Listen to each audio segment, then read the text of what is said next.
Bismillahirrahmanirrahim. Assalamualaikum warahmatullahi wabarakatuh. Salam kenal buat teman-teman komunitas komputer dan laptop Garut. Perkenalkan, saya Medi Jaslen, dan juga yang saya hormati ketua, pengurus, dan para senior komunitas komputer dan laptop Garut.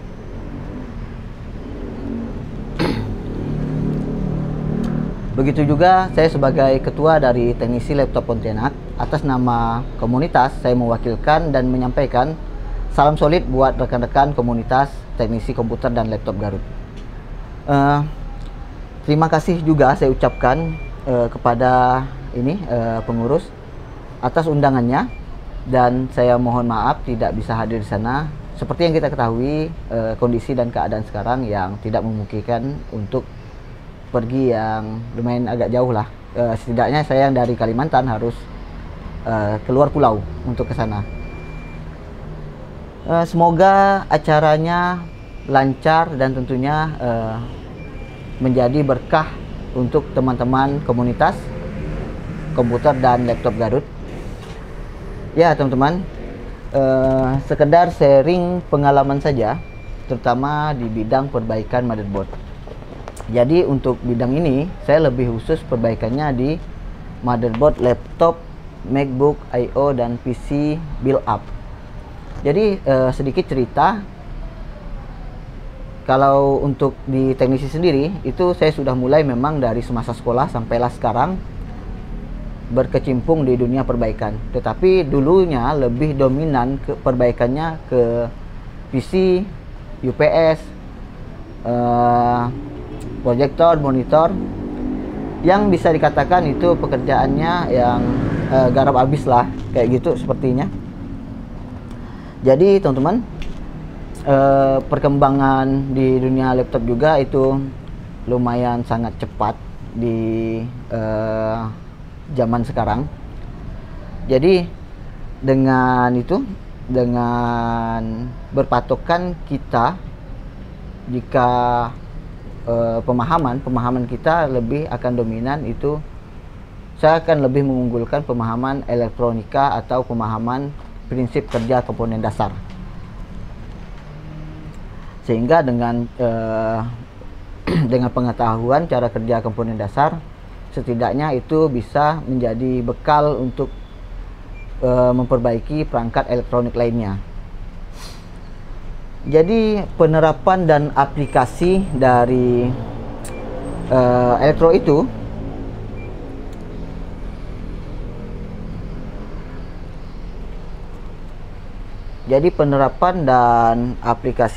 elektro itu bisa menjadi landasan untuk kita memulai perbaikan di motherboard laptop. Tentunya tidak luput juga dari referensi dan masukan para guru dan senior teknisi laptop, terutama teknisi laptop Indonesia ya. Kita banyak kenal atau banyak kita ketahui beberapa senior dan guru-guru yang fokus di bidang ini.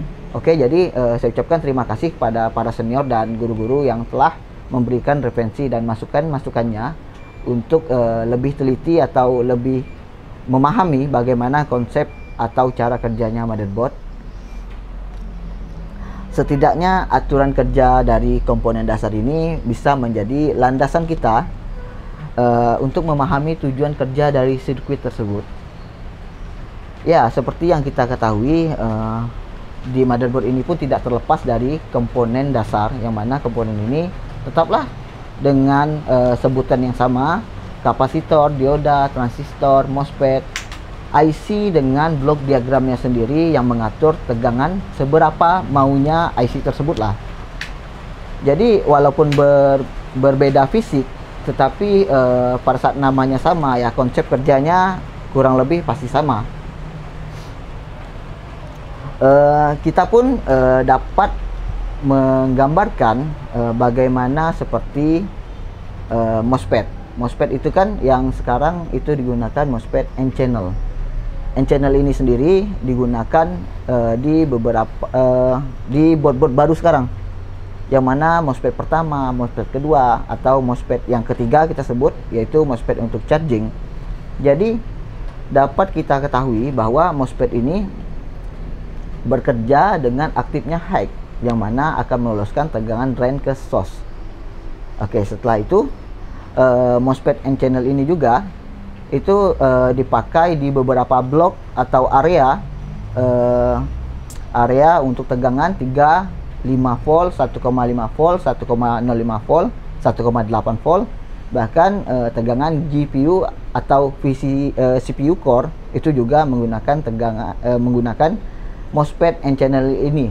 MOSFET N channel ini dipasang sesuai dengan aturan IC-nya yang sebagai pengatur kontrol gate-nya si MOSFET N channel ini, terpasang secara upper dan lower. Jadi prinsip kerja pada IC tersebut juga kita harus mengetahui bagaimana prinsip kerjanya, seperti yang telah diatur atau disesuaikan di IC tersebut dengan blok diagramnya. Seperti kita bisa mengukur tegangan kerjanya seperti V-in, VCC, enable, Pgood, dan beberapa pengukuran lainnya. Tentunya pengukuran ini akan terfokus pada tegangan kerja dan outputnya untuk mendapatkan hasil yang sesuai yang diatur oleh skema dan blok diagram IC yang digunakan. Jadi untuk gambarannya seperti itulah. Jadi tegangan yang di laptop itu kurang lebih bisa kita ketahui tegangannya terus di step down dan step down dan step down terus dari 19 volt, 35 volt, 1,5 volt, 1,05 volt. Tapi ada juga yang di step up seperti tegangan backlight LED, yang mana tegangan awal mungkin menggunakan tegangan dari 13, 16, 19 itu bisa memuncak sampai tegangan 27 volt bahkan sampai 37 volt, yang mana tegangan ini digunakan lebih seringnya digunakan di pengaturan backlight yang langsung dari motherboard, yaitu seperti MacBook dan I/O. Tetapi berbeda pada laptop pada umumnya, yang mana laptop pada umumnya menggunakan LCD itu atau LED itu kontrol backlightnya langsung pada panel boardnya itu sendiri. Jadi yang mungkin tadi yang MOSFET yang pertama, mungkin yang kedua ini dalam hal chipset. Jadi dalam hal chipset ini apalagi untuk Ribol ini saya secara pribadi menggunakan timah yang LED free, yang mana kita ketahui timah pada chipset bawaan dan motherboard itu sendiri menggunakan timah LED free. Memang timah LED free ini suhu didihnya tinggi karena timahnya keras. Dengan suhu didih yang tinggi, tapi tingkat keawetan juga dapat kita rasakan. Karena begini, pembuktian LED free itu saya sudah lakukan pemakaiannya itu lebih dari 5 tahun. Dan fakta di lapangan yang saya dapati, sering saya dapati yang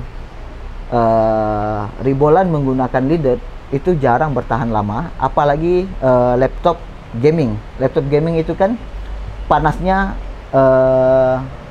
bisa dikatakan panasnya itu cukup tinggi, sehingga timah leaded sangat riskan sekali untuk bertahan lama, sehingga terjadi crack pada timah tersebut. Ya teman-teman, jadi salah satu faktor pendukung yang saya lakukan dalam perbaikan yaitu saya tetap akan mempertahankan seperti tadi, mempertahankan menggunakan timah aslinya, karena dari segi keawetan itu lebih unggul. Ya, jadi begitu juga dengan logika. Jadi di motherboard ini juga kita bisa berlogika sesuai dengan kebutuhan atau tegangan kerja IC yang diperlukan di motherboard atau sirkuit motherboard.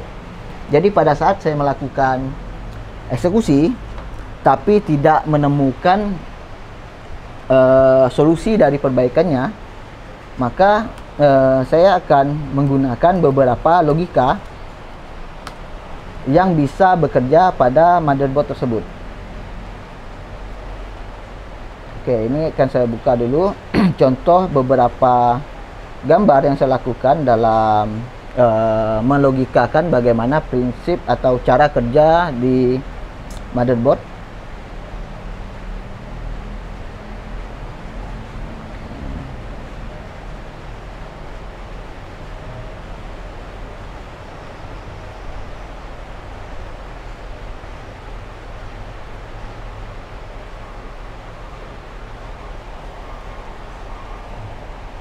Ya teman-teman, jadi ini adalah motherboard dari Acer 4750. Slide-nya saya tampilkan di sini untuk fotonya. Jadi setelah dilakukan perbaikan, ini run-on-nya tetap tidak jalan, tetapi disinilah logika kita akan kita kembangkan. Di sini saya membuatnya cara kerjanya menjadi cara kerja Quanta, yang mana kita ketahui Quanta itu menggunakan sistem kerja discharger atau saklar yang berurutan, dan ini saya gunakan sistem kerja main on lah yang lebih sering disebut. Oke, setelah ini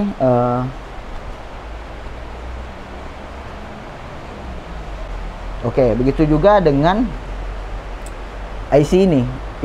IC ini saya tidak mengetahui menggunakan IC berapa karena masuknya memang sudah tidak ada, sehingga pada saat saya melakukan penggantian dan saya lihat sirkuit yang di motherboard itu pin kaki 11-nya terhubung ke ground, tetapi IC yang saya ganti ini pin 11-nya adalah VCC. Jadi dengan cara saya memotong groundnya dan memodifikasi atau mengubah rangkaian dengan menambahkan resistor dan kapasitor agar tegangan si IC ini bisa bekerja.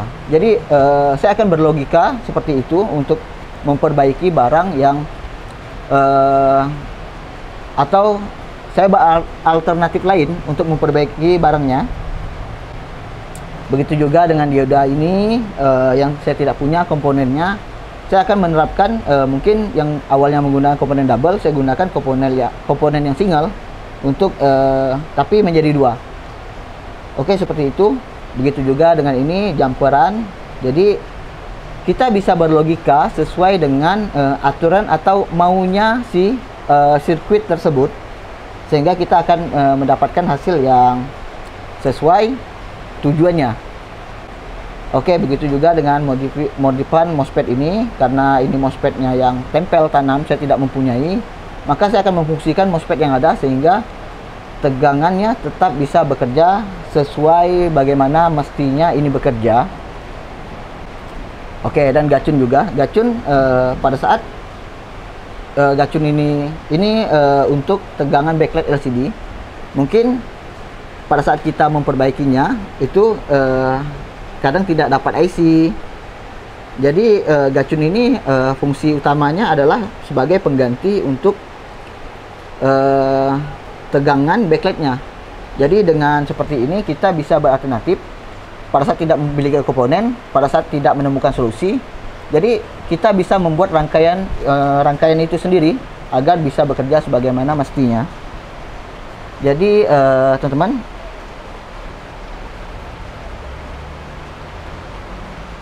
dari beberapa contoh tadi, ini adalah solusi yang bisa kita hadirkan dalam menghadapi suatu kasus atau memperbaiki motherboard. Ya teman-teman, sekian dulu sharing dari saya tentang pengalaman saya dalam dunia perbaikan. Mungkin sampai di sini. Mohon maaf jika ada kekeliruan dalam penyampaiannya. Semoga sharing ini dapat memberi manfaat. Ya teman-teman, selamat atas acaranya. Semoga lancar dan berkah, saling solid komunitasnya. Semoga juga di lain waktu saya dapat kongko dan ngumpul di sana. Ya, sekian dari saya teman-teman. Salam sukses.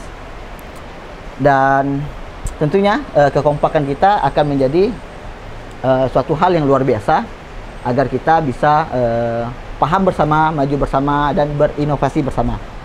Oke, semoga kita selalu dalam keberkahan dan semoga kita dalam rahmat Allah Subhanahu wa taala. Oke, sekian dan salam sukses untuk teman-teman semua.